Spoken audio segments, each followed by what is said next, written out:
지금도 많은 사람들이 남들보다 좀 더 많은 수입을 얻고자 투잡, 쓰리잡도 하잖아요. 그렇죠. 그만큼 같은 24시간이란 것은 동일하게 주어져 있는데 그것을 내가 노동 수입을 통해서 분배를 한다는 거거든요. 그래서 저도 4시 반 정도 일어나 가지고서 제일 먼저 한 게 우유 배달이었어요.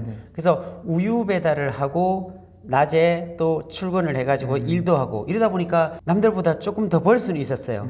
근데 그걸 한 1년 정도 하다 보니까 내 몸이 거의 망가지더라고요. 확실하게 말씀드리는 것은 그렇게 많이 벌었을 때 내가 그 자산을 모아서 투자로 연결시켰으면 좋았을 텐데 제가 30살 초반이라 투자라는 걸 모르고요. 그냥 집 한 채는 살 수 있습니다. 그리고 아이들 훌륭하게 교육시킬 수 있고 외식도 할 수 있고 삶에 풍요롭게 살 수는 있지만 그것으로 절대로 노동 수입으로는 내가 세일즈를 하지 않으면 수입이 없어진다는 사실이죠. 네, 오늘은 오르는 땅은 이미 정해져 있다의 저자 오픈마인드님을 모시고 이야기를 나눠보도록 하겠습니다. 네, 안녕하세요. 평택에서 오르는 땅은 이미 정해져 있다라는 책을 출간하게 된 오픈마인드 김양구라고 합니다. 반갑습니다. 현재 제가 하고 있는 일은 법인 3개를 운영하고 있는데요. 농업회사 법인 1개, 그리고 부동산 법인, 그리고 토목, 건축 법인을 운영하고 있고 오픈마인드 땅의 권리 분석이란 유튜브 채널을 운영하고 있고요. 그리고 꿈이 없는 사람에게 꿈을 심어주고 용기가 부족한 사람에게 용기를 심어주는 강연 활동을 하고 있습니다.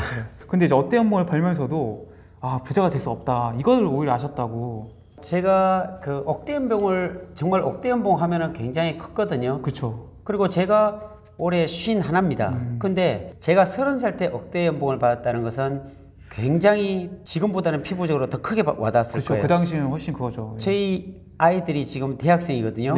한 놈은 대학을 졸업했고 한 놈은 군에 가 있는데 우리 아이들이 제가 30살 때 월급을 본 명세서가 있어요. 월급 급여 명세서를 이게 보고 난 뒤에 깜짝 놀래요. 그때 당시 막 한 달 급여가 1200, 1000몇백 막 이런 것들이 수두룩 가다 보니까 지금도 한 달에 1000만 이상 벌면 굉장히 크게 보이잖아요. 근데 그때 당시에 그러니까 지금으로부터 한 20여 년 전에 제가 그렇게 받았던 걸 보면 우리 아이들이 깜짝 놀랍니다. 그런데 제가 그럼에도 불구하고 억대 연봉을 받았음에도 불구하고 부자가 되지 못했다는 것은 좀 생각해 볼 필요가 있어요. 직장 생활할 때는 한 2,500만 원 정도 급여를 통해서 살았습니다. 그런데 2,500만 원 급여를 받으면서 살아도 부족했지만 아끼면서 아이들하고 살 수가 있었어요. 줄이면서 풍족하게 살지 못했죠. 그런데 억대 연봉을 받으면 어떤 일이 일어나냐면 일단은 차가 바뀌어요. 큰 차로 바뀌고 그리고 집도 바뀌어요. 그러니까 전에는 전세 살던 것이 이제 집을 사게 되고 그리고 해외여행도 가게 되고 그리고 아이들 유학도 보내고 이렇게 저렇게 쓰다 보니까 생활비로 거의 다 나가게 돼요. 그러니까 결국은 억대 연봉을 받아도 투자하지 않으면 그게 굴러가지 않으면은 결국은 직장 생활하는 거에 비해서 그렇게 큰 차이 나지 않는다. 그걸 제가 충분히 경험을 했습니다. 그래서 절대로 억대 연봉을 받아도 그 억대 연봉 받은 것을 재투자해 가지고 자산을 정식시키지 않으면 절대로 우리나라에서는 부자가 될 수가 없다는 것을 제가 깨달았죠. 그러니까 그거랑 연결되는 지점에서 이제 노동 수입으로는 절대 부자가 될 수 없다. 그러면 이제 젊었을 시절에 굉장히 일을 많이 해보신 거죠? 제일 먼저 시작했던 게 우유 배달이었어요. 남들보다 더 많이 벌려면은 어쨌든 시간을 쪼개야 되잖아요. 지금도 많은 사람들이 남들보다 좀 더 많은 수입을 얻고자 투잡, 쓰리잡도 하잖아요. 그만큼 같은 24시간이란 것은 동일하게 주어져 있는데 그것을 내가 노동 수입을 통해서 분배를 한다는 거거든요. 그래서 저도 4시 반 정도 일어나 가지고서 제일 먼저 한 게 우유 배달이었어요. 그래서 우유 배달을 하고 낮에 또 출근을 해가지고 일도 하고 이러다 보니까 남들보다 조금 더 벌 수는 있었어요. 근데 그걸 한 1년 정도 하다 보니까 내 몸이 거의 망가지더라고요. 그래서 어떤 기발한 아이디어나 창의적인 생각을 할 수 없고 더구나 몸이 아프다 보니까 몸이 힘들다 보니까 다른 어떤 새로운 일들을 하려고 하진 못하겠더라고요. 그래서 이 노동 수입을 통해서는 절대로 부자가 될 수 없다. 내 몸만 힘들어진다 라는 걸 그때 철저하게 깨달았죠. 그러려면 같은 주어진 24시간 안에 소위 우리가 얘기하는 구찌가 큰 것을 해야 돼요. 그러니까 직장을 생활한다 그러면 그래서 높은 연봉을 받는 곳에 가잖아요. 그쵸. 대기업에 간다든지 그쵸. 연봉이 막 1억, 2억 되는데 그런 데 가서 최대한 벌어야 돼요. 그쵸. 그리고 대부분의 그 대표적인 사례들이 네. 의사라든지 네. 변호사나 회계사나 전문적인 직종이 자기들의 노동의 파일을 키우기 위해서 열심히 일을 하잖아요. 네. 그런데 제가 보는 견해는요. 네. 그분들도 자기가 병들고 자기가 노동을 할 수 없을 때는 그 수입도 없어진다는 사실이에요. 그쵸. 그 시스템 수입이 없으면 네. 결국은 본인이 하지 않으면 본인이 병들고 본인이 아프면 그 일을 못하게 되면 그 수입도 사라지죠. 결국은 없어지는 거죠. 자녀들한테 어떻게 좀 조언해 주시나요? 이 좀 에피소드가 있는데요. 네. 제 자녀가 셋이에요. 큰애가 이제 대학교를 졸업 후 지금 열심히 법무사를 하고 있어요. 근데 이 친구는 학교에서 공부를 정말 잘했어요.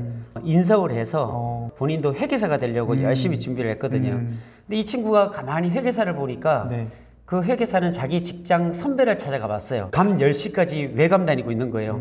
회사의 그 모든 자료들을 정리하고 있는 거예요. 연봉은 많지만 저렇게 10시, 11시까지 야근을 해야 되고 철야를 해야 되고 이런 일들을 하는 것을 보면서 본인은 회계사가 되면 안 되겠다 이 생각을 한 거예요.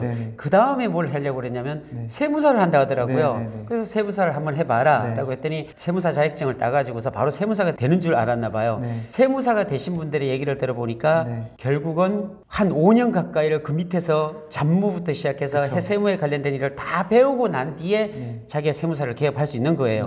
그러다 보니까 이 친구도 그것도 어려운 거예요. 우리 딸이. 그 다음에 기가 팍 꺾였죠. 그러고 난 뒤에 아빠가 하는 부동산에 대해서 이 친구는 부동산에 대해서 그렇게 관심 없었거든요. 그런데 주변에 다니면서 아빠에 대해서 알게 된 이후에 제가 또 권했죠. 부동산을 좀 해보면 이렇게 바뀌고 네 삶은 동료들보다 한 10년 이상 너는 성장하고 발전할 수 있을 거다라고 얘기를 해줬죠. 왜? 너가 만나는 모든 사람들이 부동산 투자를 하는 사람들은 대부분 다 성공을 했고 어느 정도 여유가 있는 사람들이잖아요.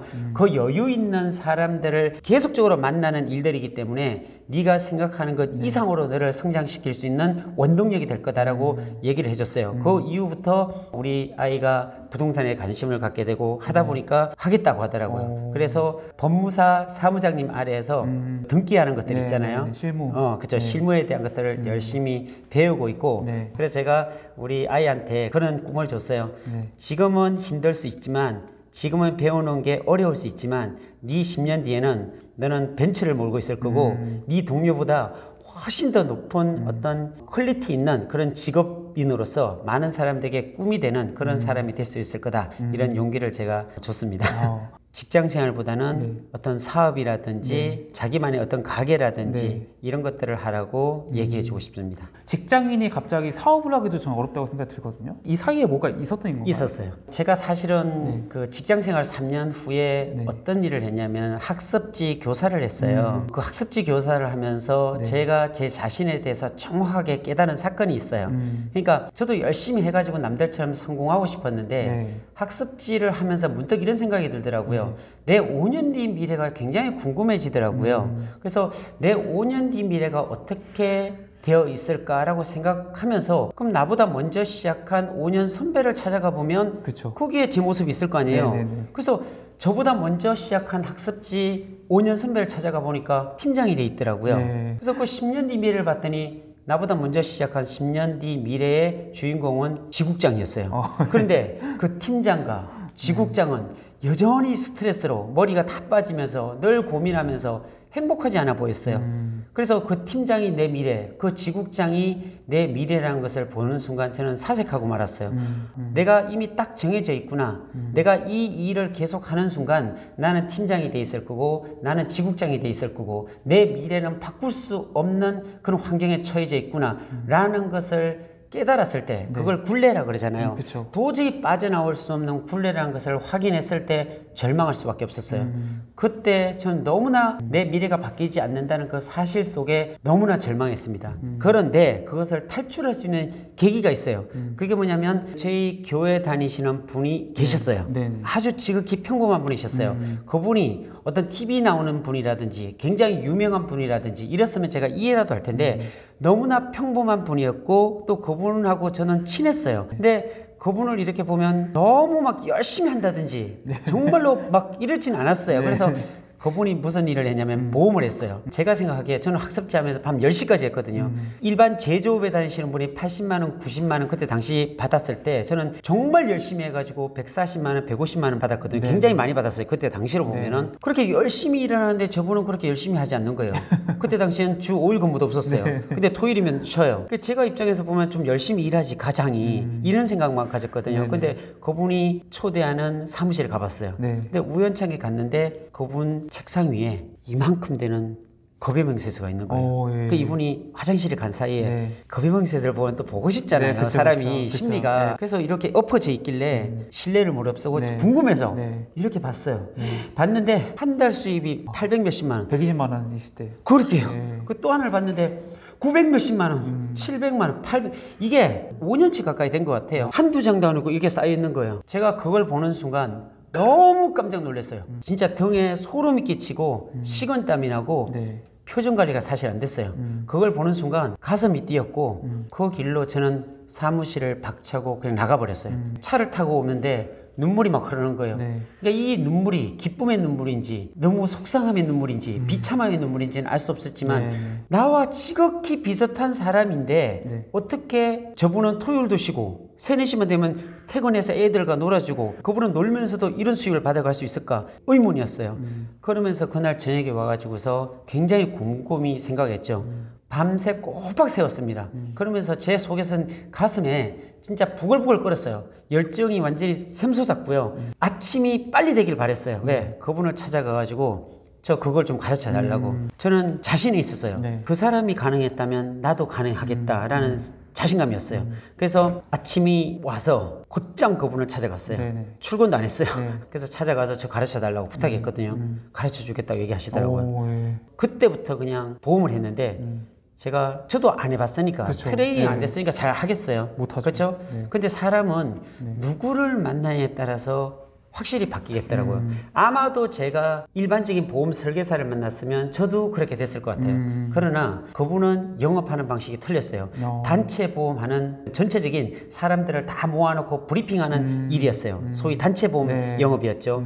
그것을 보는 순간 이거다 라고 저는 생각이 들었고 그래서 그분이 말하는 거 그분이 생각하는 것까지 다 읽어버렸고 외워버렸어요. 이런 메모리 스틱이 있었거든요. 옛날에 그 녹음기 그거 사가지고 와갖고 15분 동안 브리핑하는 걸 다 녹음해가지고 와서 진짜 깡그리 다 외웠어요. 진짜 숙달 될 때까지 다 외워가지고 똑같이 해보니까 3개월 만에 저도 그렇게 되더라고요. 3개월 만에? 예, 3개월 만에 150만 원 받던 사람이 600만 원까지 올라가더라고요.